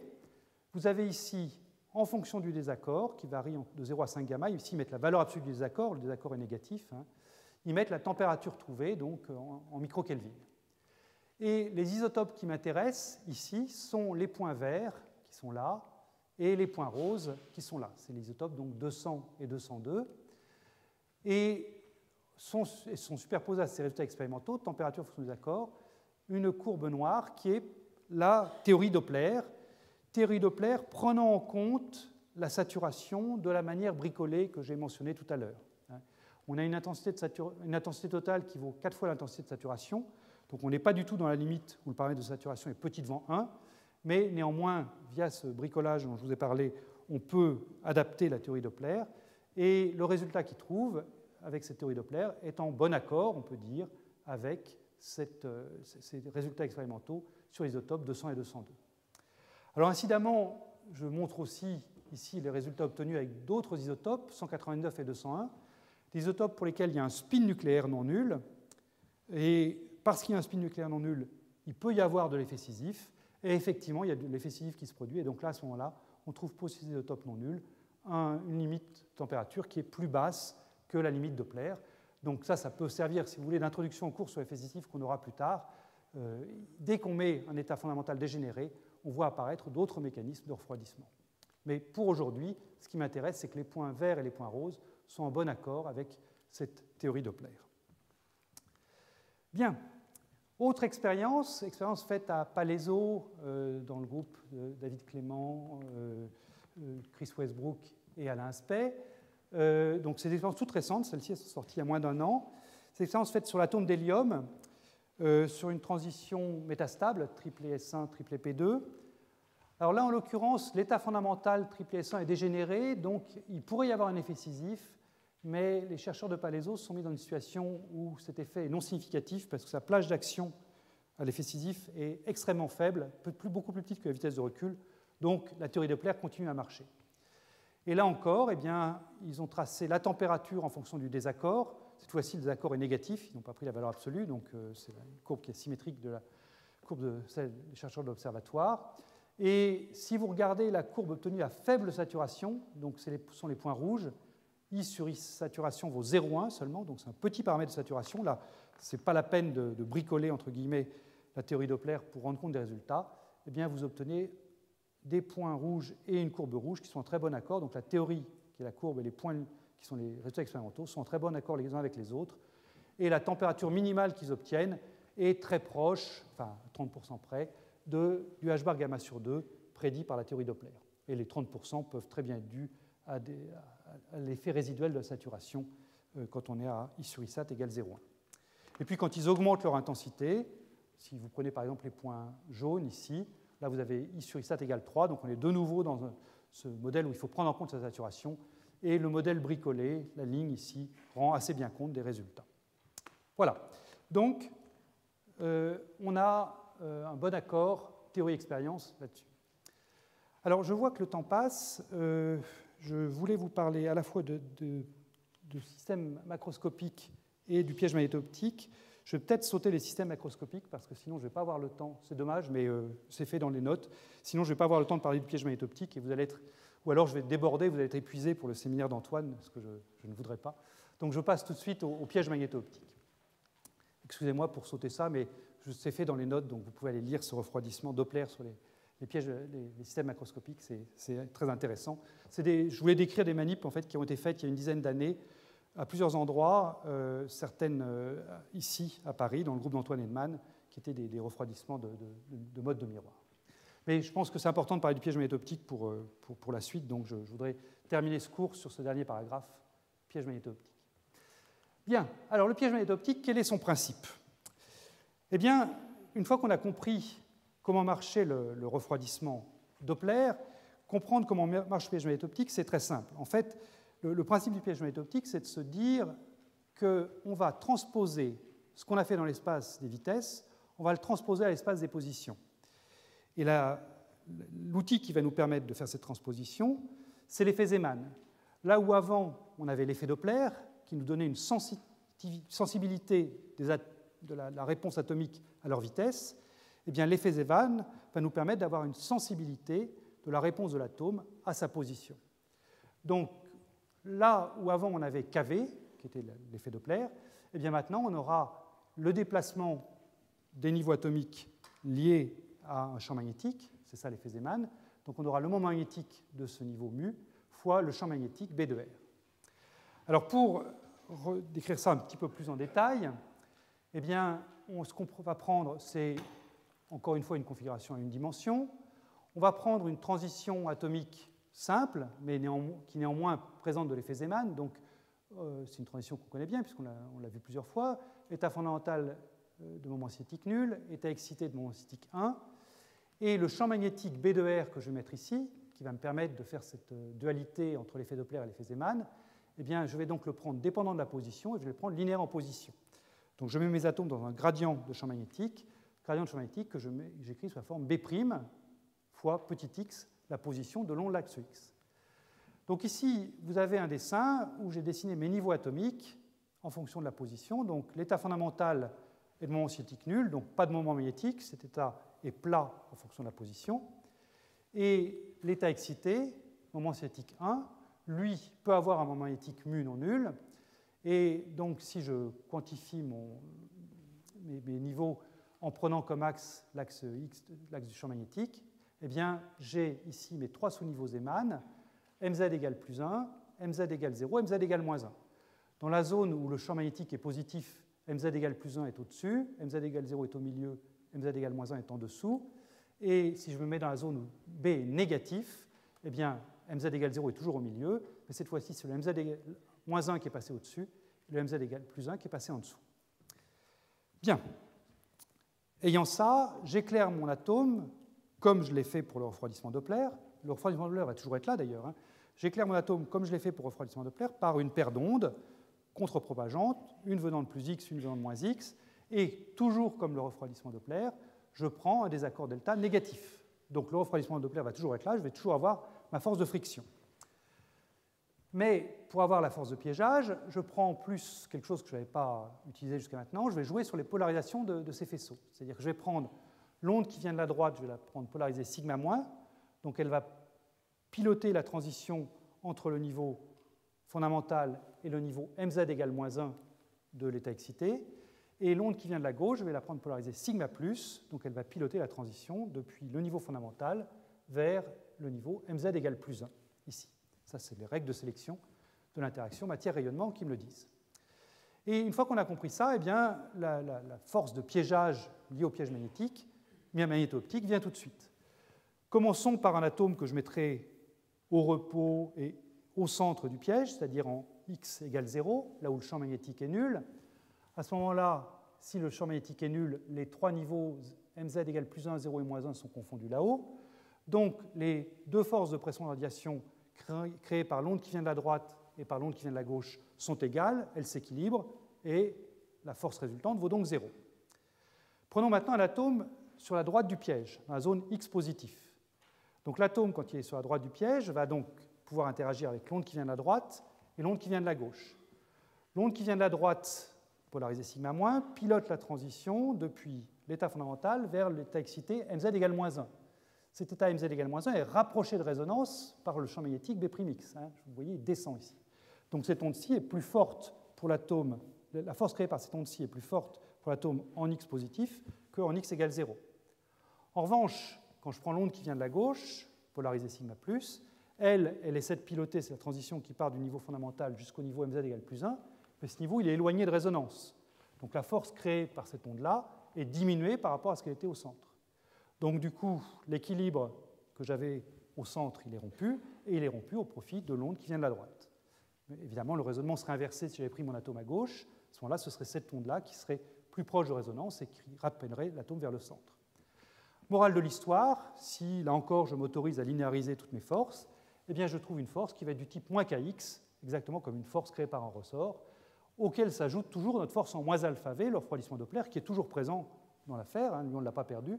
On a simplement gagné, en plus de la mélasse optique, on a gagné ce moins kx. Bien.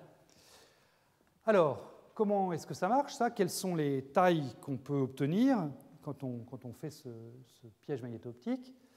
Eh bien, on a une certaine température qui reste déterminée par le refroidissement Doppler. Donc j'ai toujours 1,5 de mv0 carré, la vitesse quadratique moyenne égale 1,5 de kt. Mais comme en plus j'ai cette force de piégeage, eh bien, je vais obtenir comme dans ma distribution d'équilibre également une gaussienne en position, pas seulement une gaussienne en vitesse, mais également une gaussienne en position. Et l'écart quadratique moyen en position, 1,5 de kx0 carré, sera égal à 1,5 de kBt. Donc je connais la température, c'est la limite Doppler.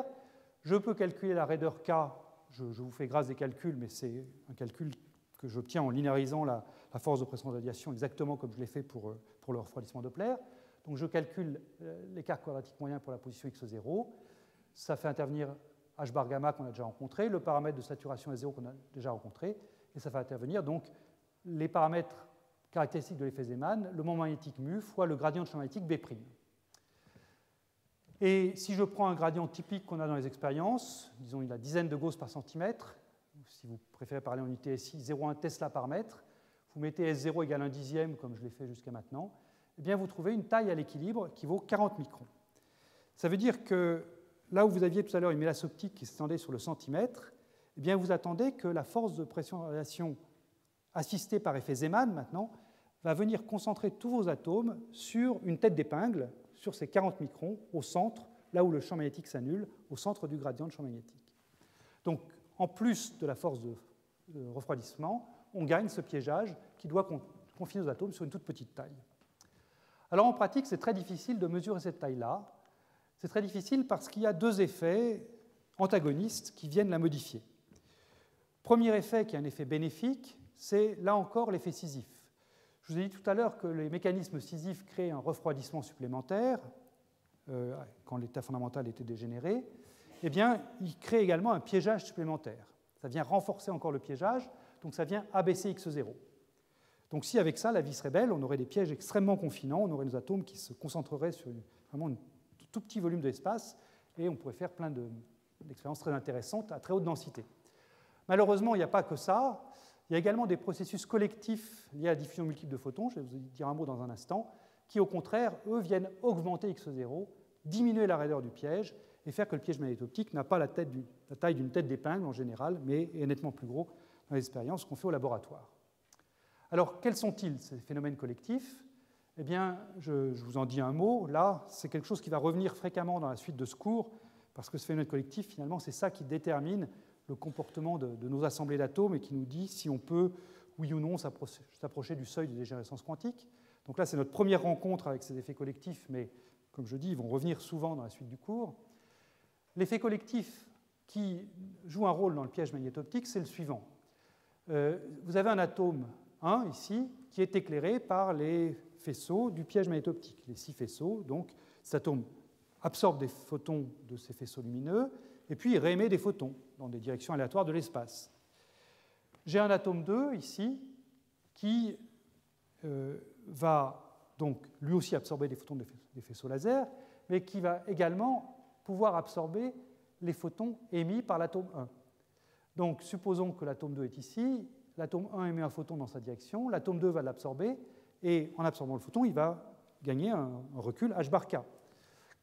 Donc ce mécanisme-là de réabsorption des photons émis par l'atome 1 par l'atome 2, ça correspond à une force qu'exerce l'atome 1 sur l'atome 2, et cette force, c'est assez simple de comprendre qu'elle varie comme 1 sur la distance au carré entre les deux atomes, puisque la fraction de photons que l'atome 2 va intercepter parmi tous ceux que l'atome 1 émet, eh bien, c'est simplement la surface, la section efficace de l'atome 2, petit sigma, divisée par la surface d'une sphère qui serait centrée sur l'atome 1 et de rayon R, la distance entre 1 et 2.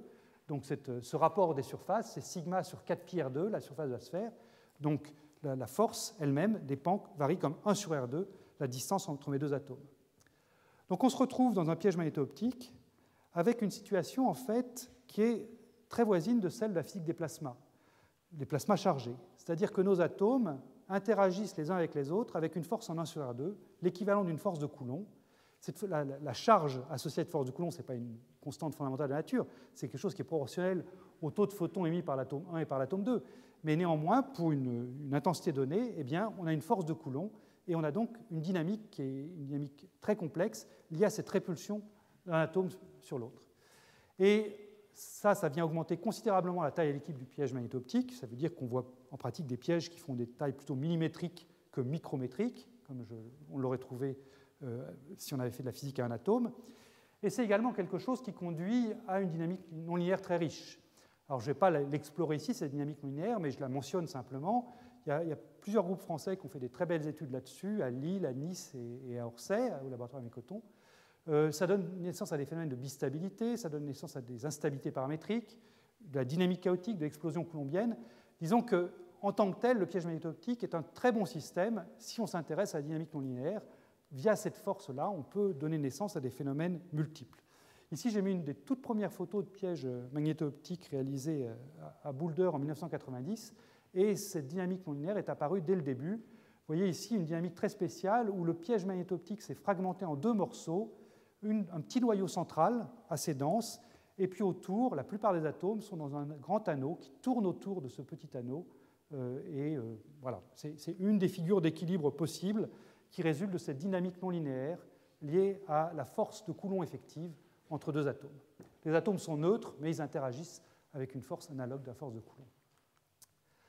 Alors, je termine avec deux choses. D'une part, revoir la notion de capture. On avait regardé tout à l'heure la capture dans une mélasse optique. Je voudrais regarder la capture d'un piège magnéto-optique, qui, à mon avis, est un des points importants pour bien comprendre le piège magnéto-optique. Et puis ensuite, je voulais créer une manip très récente faite sur des molécules. Alors, d'abord, la capture d'un piège magnéto-optique. Bon, ce que j'ai dit jusqu'ici, c'est donc que pour décrire le piège magnéto-optique, il faut donc partir du désaccord dont on dispose, ωL moins ωA, et prendre en compte à la fois l'effet Doppler, c'est ce qui est responsable de la force de friction, et l'effet Zeeman. Donc, ça veut dire qu'il faut remplacer ωL par ωL plus ou moins kV, selon que je prends l'onde qui vient à la rencontre de l'atome ou qui va dans le même sens que lui, et prendre en compte l'effet Zeeman, c'est donc dire que la fréquence atomique n'est pas vraiment ωA, mais c'est ωA déplacé par effet Zeeman d'une quantité qui vaut plus ou moins mu B sur h bar, et le champ magnétique B, c'est B' fois X dans le gradient de champ magnétique. Donc, ayant cette notion de désaccord, je peux définir dans le plan XeV, quand je vais vouloir faire un portrait de phase, des zones de résonance pour mes atomes, qui sont des zones où le désaccord delta compense la somme de l'effet Zeeman, de l'effet Doppler, kV ici, et de l'effet Zeeman mu B'X. Donc quand quand cette condition est réalisée, quand la somme de l'effet Doppler et de l'effet Zeeman est égale à plus ou moins le désaccord, et bien à ce moment-là, j'ai l'atome qui est en résonance avec mon onde lumineuse et il ressent une grande force. Donc ça, c'est le point important pour comprendre ce qui va se passer pour la capture dans un piège magnéto-optique pour optimiser la manière de capturer les atomes. Donc je me pose la même question que dans la mélasse optique. Je dispose d'une longueur grand L et quelle est la plus grande vitesse que je peux attraper dans mon piège magnéto-optique. Donc on construit de la même façon que pour la mélasse un portrait de phase. Donc je ne vais pas redétailler ce qu'est un portrait de phase. J'ai toujours la position en abscisse, la vitesse en ordonnée. C'est exactement les mêmes axes et les mêmes unités que tout à l'heure. J'ai toujours ici une longueur qui vaut 400 fois la longueur petit l, le m gamma sur h bar K3, ce qui correspond à une distance de l'ordre du centimètre pour un atome de sodium. Et la différence importante entre la mélasse et le piège magnéto-optique, c'est la zone de résonance. La zone de résonance qui tout à l'heure était une ligne horizontale pour la mélasse, puisque là, il n'y avait que l'effet Doppler qui comptait, donc il n'y avait que la vitesse qui comptait. Maintenant, la zone de résonance, c'est cette droite ici que je vous ai donnée, kV plus μV' x égale plus ou moins le désaccord. Donc la zone de résonance, c'est cette bande grisée oblique qui est là. Et c'est la forme de cette zone de résonance, donc pour l'onde qui vient de la gauche et pour l'onde qui vient de la droite, c'est la forme de cette zone de résonance qui permet qui est une des forces du piège magnéto-optique qui permet de capturer beaucoup d'atomes. Prenons un atome donné qui arrive avec une vitesse, disons, là, je prends l'atome avec la trajectoire verte qui est là. Donc j'ai un atome qui rentre avec une vitesse de l'ordre de 7 gamma sur K, ici. L'atome va se déplacer ici, donc là il ne voit quasiment pas d'onde, enfin il est loin de résonance, et puis il se rapproche et il rentre à un moment en résonance avec cette onde-ci. Et là, à ce moment-là, eh bien, il va pouvoir rentrer en résonance, voir une grande force, être décéléré, et il va pouvoir rester en résonance avec cette onde jusqu'à ce qu'il atteigne quasiment la vitesse nulle. Et ça vous dit donc un des paramètres importants pour choisir les paramètres du piège, c'est-à-dire choisir la forme la position de cette droite, de cette bande grisée ici. Eh bien, il faut qu'au moment où l'atome s'apprête à sortir de la zone intéressante, du centimètre dont je dispose dans mes faisceaux lumineux, eh bien, il faut qu'il atteigne la vitesse nulle. Donc il faut que cette zone grisée ici coupe plus ou moins la vitesse nulle sur le bord de mon piège magnéto-optique. Et puis maintenant, eh bien, donc ça me précise un des paramètres de cette droite, ça me précise son point d'intersection avec l'axe des x. Quelle est la pente que je dois donner? Eh bien, ce qu'il faut, c'est que la force que ressent l'atome ici soit suffisante pour qu'il soit bien décéléré, c'est-à-dire qu'il ne rate pas le coche et qu'il ne bascule pas de ce côté-ci de la trajectoire. Et ça, pour ceux d'entre vous qui se sont habitués à faire des ralentisseurs de jet atomique, eh bien, c'est exactement la même condition que ce qui se passe dans le ralentisseur Zeeman. Quand vous voulez ralentir un jet atomique qui sort à 1 millier de mètre par seconde d'un four et vous voulez l'arrêter par pression de radiation, vous devez concevoir un ralentisseur Zeeman, c'est un profil de champ magnétique tel que l'atome peut effectivement être décéléré et atteindre la vitesse nulle à un endroit qui vous intéresse. Eh bien, le piège magnéto-optique, c'est jamais rien d'autre qu'un micro-ralentisseur Zeeman, mais qui ralentit des atomes qui arrivent dans toutes les directions. Et donc, la pente de cette droite ici doit être calculée pour que le ralentissement Zeeman, entre guillemets, s'opère bien. Et donc ça permet d'aller chercher des vitesses relativement élevées. Ici, vous voyez, je vais chercher une vitesse jusqu'à gamma sur K égale 10, alors que la mélasse optique, elle, ne venait que là. Plus précisément, ce qu'on peut trouver, c'est que quand on fait le calcul, et là encore une fois, je vous renvoie dans les notes pour avoir les détails, on trouve que la vitesse de capture de ce piège magnéto-optique varie comme la racine de la longueur utile grand L, ici, alors qu'on avait simplement un exposant 1/4 pour la mélasse optique. Là, on a un facteur racine de L, qui est le propre d'un mouvement uniformément décéléré. La vitesse varie comme la racine de la distance. Et donc, on tire au mieux parti, finalement, dans le piège magnéto-optique, de la valeur de la force de pression de radiation. Et les vitesses de capture correspondent à plusieurs dizaines de mètres par seconde. En l'occurrence, ici, c'est 60 mètres par seconde pour le sodium. Voilà. Donc, le piège magnéto-optique a vraiment deux intérêts par rapport à la mélasse. D'une part, c'est évidemment de piéger les atomes, les rappeler vers le centre, mais c'est également de capturer beaucoup plus d'atomes. La vitesse varie comme la racine de la longueur et non pas comme la puissance 4e de la longueur. Bien. Je termine par un dernier transparent qui est une expérience superbe faite il y a quelques mois aux États-Unis qui a étendu le champ d'application du piège magnéto-optique depuis les atomes jusqu'aux molécules. Alors, refroidir, piéger des molécules avec des lasers, c'est quelque chose qui n'est pas simple. Ce n'est pas simple parce qu'une molécule, par rapport à un atome, a beaucoup plus de degrés de liberté. Donc, un spectre de niveaux qui est beaucoup plus riche, beaucoup plus complexe que pour un atome. Dans une molécule, vous avez des degrés de liberté associés à la vibration, vous avez des degrés de liberté associés à la rotation, qui font qu'il y a plein de sous-niveaux au niveau électronique qu'on commence par calculer. Et c'est extrêmement difficile dans une molécule d'isoler un système à deux niveaux sur lequel la molécule va pouvoir absorber et émettre des photons cyclés et sur lequel on va pouvoir profiter de la grande force, de la grande valeur de la force de pression de radiation. Alors, on a déjà, depuis un grand nombre d'années, produit des molécules piégées par laser, mais à ce moment-là, ces molécules étaient en général produites par association d'atomes, c'est-à-dire qu'on commençait par refroidir des atomes, puis ayant des atomes froids, eh bien, via des schémas subtils d'irradiation laser, on formait les molécules in situ à l'intérieur d'un piège d'atomes. Là, la manip qui a été faite récemment à Yale a vraiment piégé directement des molécules. Donc il a fallu, comme je dis, pas mal d'ingéniosité, il fallait trouver une bonne molécule qui avait quand même presque une transition fermée, et puis aussi beaucoup de moyens, parce qu'il faut beaucoup de sources laser pour faire marcher tout ça. Donc la molécule qui a fonctionné donc en 2014 à Yale, c'est une molécule de monofluorure de strontium, SRF, et c'est une molécule dans laquelle les chercheurs ont utilisé 7 niveaux vibrationnels. Donc vous en avez 4 en bas ici et 3 en haut là. Chaque niveau vibrationnel est fortement dégénéré. Celui-ci, par exemple, le niveau V égale 12, en fait, il y a 12 sous-niveaux ici liés à la structure hyper fine. Donc c'est vraiment quelque chose de compliqué. Il y a 4 sources laser différentes avec pour chacune des sources laser des bandes latérales pour adresser chacun des sous-niveaux. Donc c'est vraiment des manips, comme je dis, qui nécessitent beaucoup de moyens à la fois humains et financiers. Mais ça a marché, c'est-à-dire qu'ils ont réussi pour la première fois à piéger des molécules issues d'un jet moléculaire. Voilà la photo du nouveau-né. C'est un nouveau-né qui est vraiment encore tout petit. C'est un nouveau-né qui contient 300 molécules, alors que les pièges magnéto-optiques peuvent contenir jusqu'à plusieurs milliards de molécules. Bon, on verra dans les pièges magnéto-optiques d'Antoine que lui, il se limite plutôt à la dizaine, la centaine d'atomes, mais on peut avoir des pièges magnéto-optiques avec des milliards d'atomes. Là, on a 300 molécules. La température reste assez élevée, c'est 2 millikelvin, c'est nettement plus haut que la limite Doppler attendue pour ce système-là.